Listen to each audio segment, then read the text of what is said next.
तो जिस काम को करते हो उसमें आपकी बुद्धि सही निर्णय लेने में सक्षम हो जाएगा, क्योंकि बुद्धि को निर्णय लेने के लिए कभी भी एक आशीर्वाद की जरूरत है। देखो, आप में कई लोग हाथ उठाना अभी कि जीवन में ये काम करूं सोचा और काम किया वो गलत हो गया।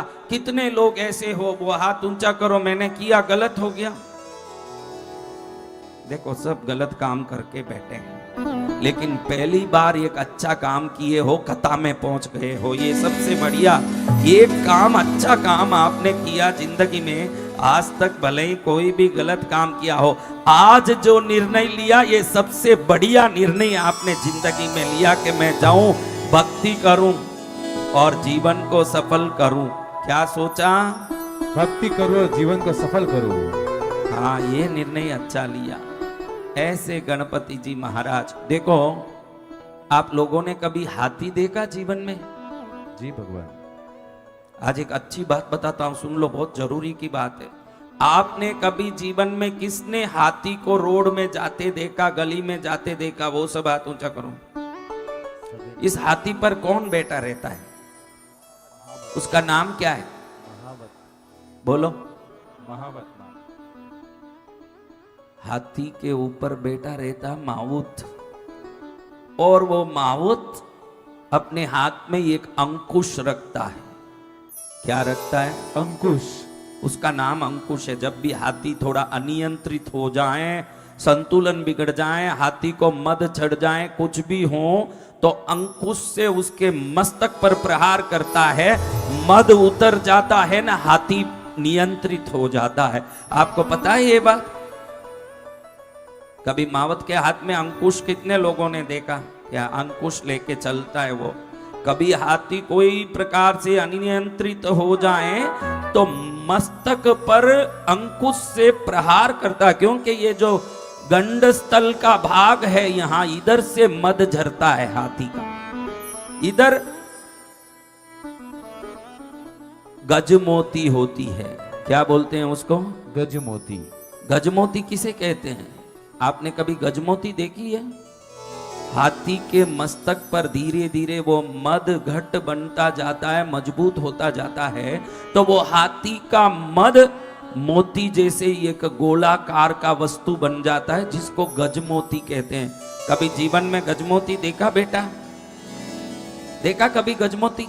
हाँ, तो क्या करें, बहुत ही मूल्यवान कीमती वस्तु है गजमोती, हर एक के नजर में नहीं पड़ सकती, लेकिन बड़ा गोला होता है, गजमोती का बड़ा गोला होता है।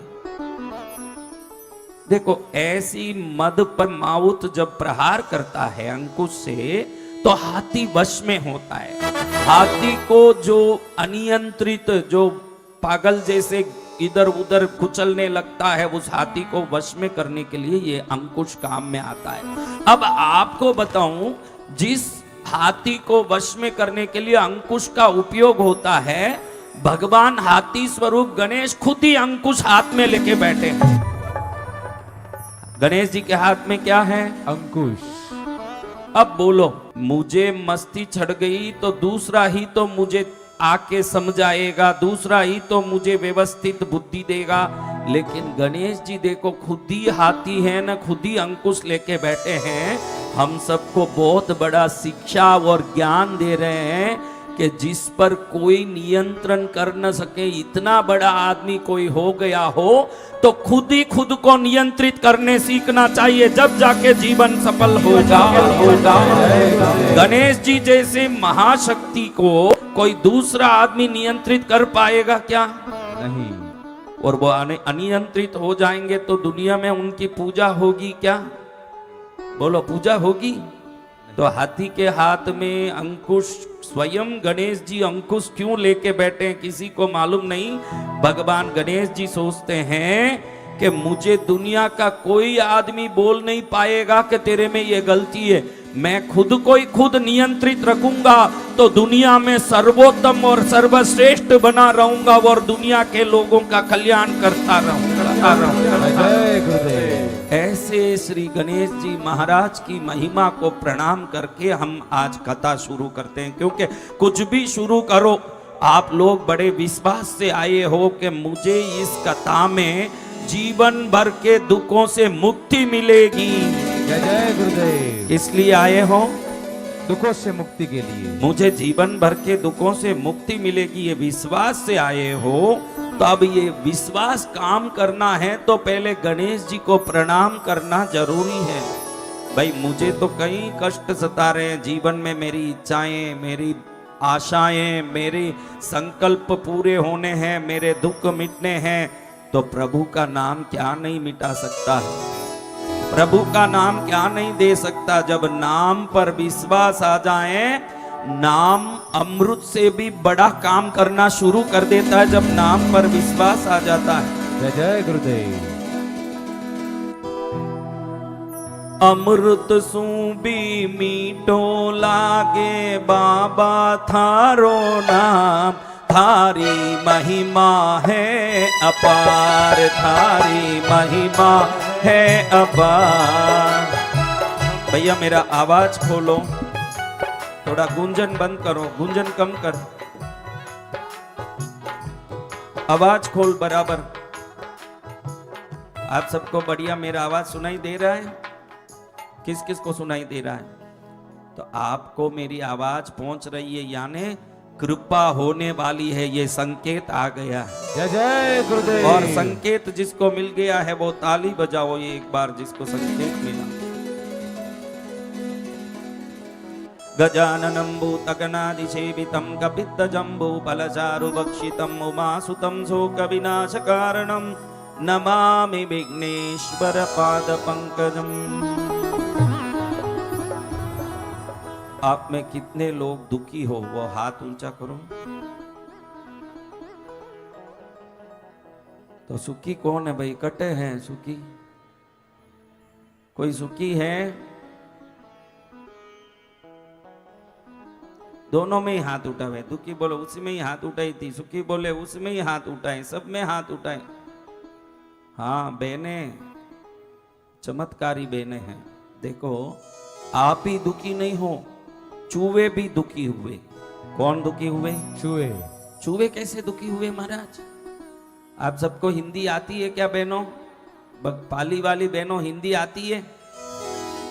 हम तो खूब टीवी सीरियल देखे हुए महाराज, हमको तो हिंदी क्या सब आती है। नहीं आवे ऐसा कोई है नहीं हमारे पास चीज। चूहे बहुत दुखी हुए कि हमको कभी भी बिल में ही रहना पड़ता, अंदर के अंदर बैठे रहना पड़ता। हमारी क्या इज्जत? मछली पानी में आराम से तैरती है, पक्षियां आकाश में स्वतंत्रता से उड़ती है, और हमको बिल में छुप छुप के रहना पड़ता है। क्या जिंदगी है? चूहों ने तपस्या शुरू किया। क्या शुरू किया? तपस्या से क्या होता है भाई? बोलो बोलो, तपस्या से क्या होता है? कोई बोलो ना। तपस्या से प्रभु आकर्षित होते हैं। जब तपस्या करोगे तो भगवान की प्रज्ञा आपकी ओर आकर्षित हो जाएगी, भगवान की ध्यान आपकी ओर आकर्षित हो जाएगी। चूहों ने तपस्या शुरू किया। ओम नमः शिवाय, ओम नमः शिवाय, ओम नमः शिवाय, ओम नमः शिवाय, ओम नमः शिवाय, ओम नमः शिवाय। हाथ ऊपर।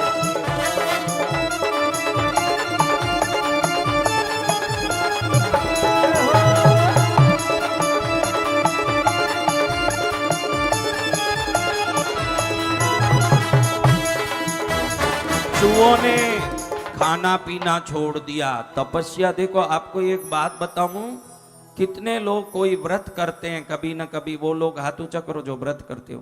क्यों व्रत करना?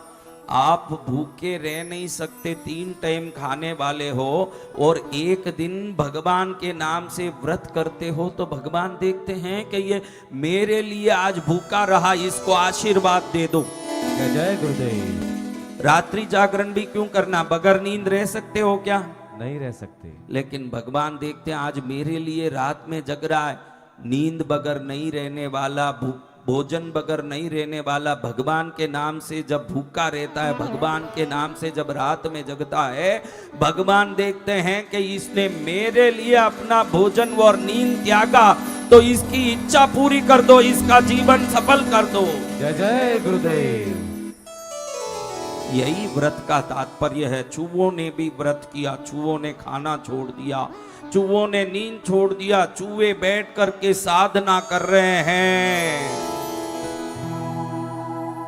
अब साधना से प्रसन्न हुए शंकर जी और चूहे के सामने प्रकट हो गए भगवान।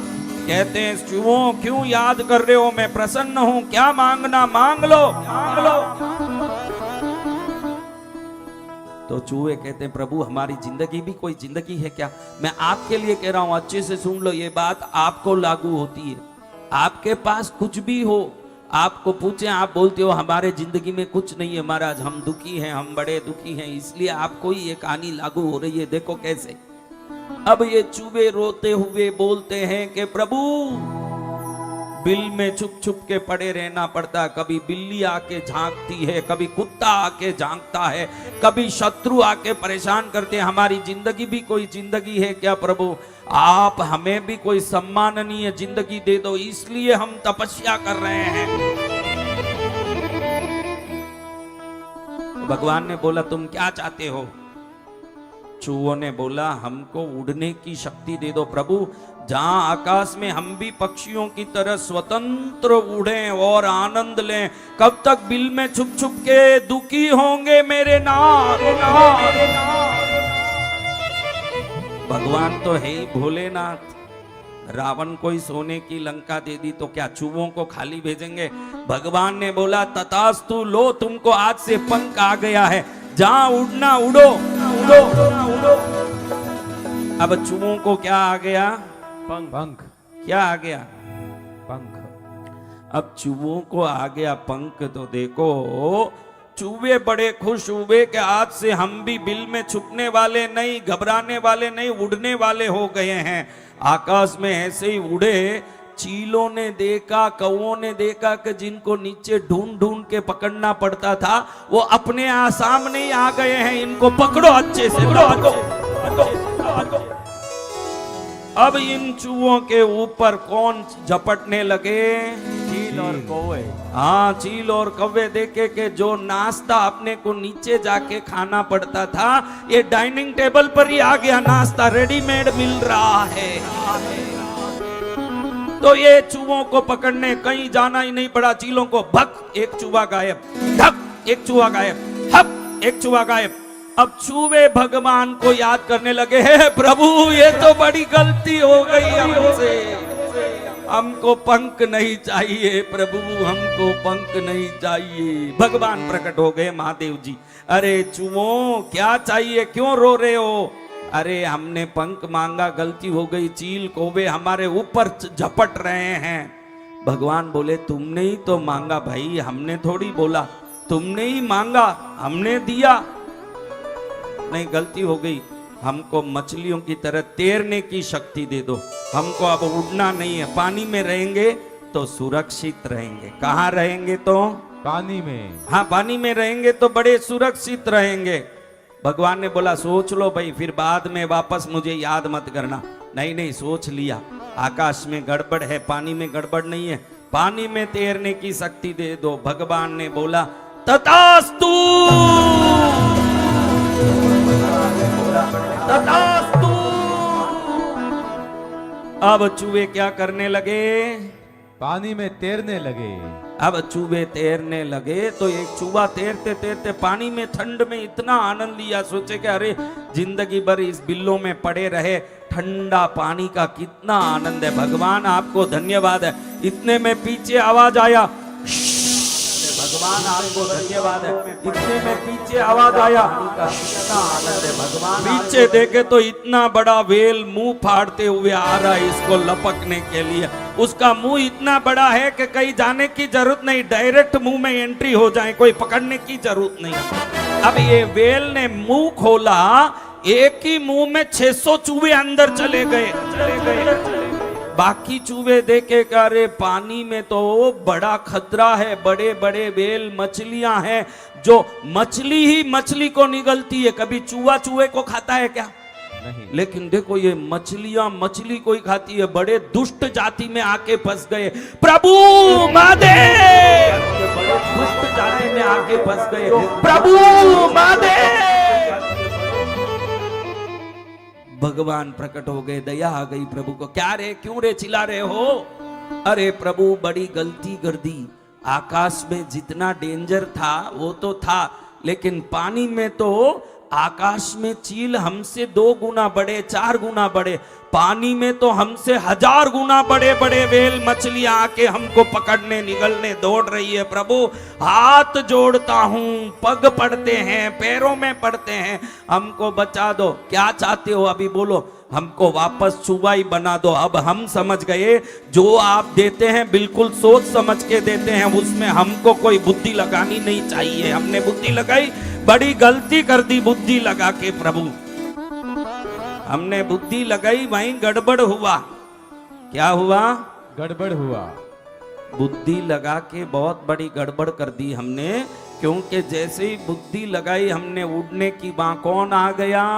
चील और कौवे आ गए। और तैरने गए, कौन आ गए? वेल मछली। बिल में थे कम से कम छुपे, बड़े सुरक्षित तो थे। अंदर भले बिल्ली बाहर से मुंह डालती थी, लेकिन अंदर हमारा बाल भी बांका नहीं कर सकती थी। प्रभु जो करते हैं अच्छे के लिए करते हैं। ये विवेक जिसमें आ जाए वो प्रभु का भक्त बन के जीवन में आनंद ही आनंद प्राप्त करेगा। जय गुरुदेव। कौन प्राप्त करेगा? प्रभु जो करते हैं वो सही करते, विवेक आ जाए तो। हाँ, हमको भी तो लगे। अभी इतनी बहनों ने बोला कि हम सब दुखी हैं। अरे प्रभु ने आपको धरती में भेजा है तो आपके कर्मों के अनुसार जीवन दिया है। प्रभु को कोसें, दुख को कोसें, उससे अच्छा है दुख मुक्ति के लिए कथा में बैठ के कथा श्रवण, यज्ञ दर्शन, पूजा भक्ति करें और सभी दुखों से मुक्त होके जीवन को सफल करें। जय जय गुरुदेव। क्या करें? जीवन को सफल करें। कौन कौन जीवन को सफल करना चाहते हैं उनके लिए भैरव कथा सबसे बड़ी शक्तिशाली अस्त्र है। कहते हैं कि संसार में भय रहित करने वाले कोई देवता, भैरव शब्द का अर्थ है भय रहित करने वाले भगवान।